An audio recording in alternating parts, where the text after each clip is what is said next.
मग इथे अचानक दोन मुलांमध्ये हाणामारी सुरू झाली. भांडणाचं कारण नेमकं काय होतं ते कळलं नाही. शेवटी एका व्यक्तीला मध्यस्थी करून त्यांना शांत करावं लागलं. मी तिथे वेळ काढत होतो, कारण आज आग्र्याला जायचं की इथेच थांबायचं या विचारांच्या गोंधळात मी अडकलो होतो.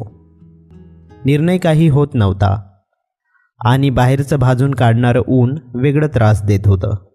बऱ्याच विचारांती शेवटी मनानं आग्र्याला जायचा निश्चय केला. इधर तो देखिए देखिए कौन आ रहा है। हाँ, सबीना गाइड। भैया, हाँ भैया, 10 रुपए में।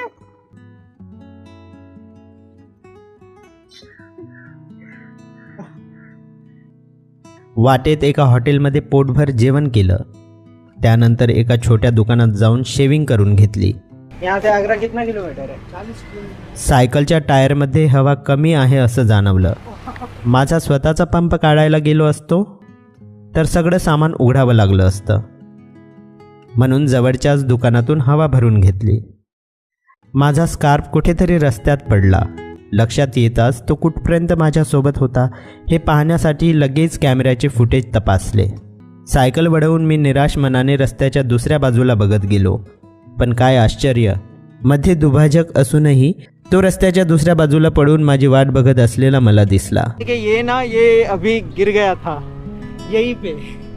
हाँ, आज ही तुझे पता मेंढी है का? वेळ कसा निघून गेला कळलंच नाही. आग्र्याला पोहोचलो तोपर्यंत रात्र झाली होती.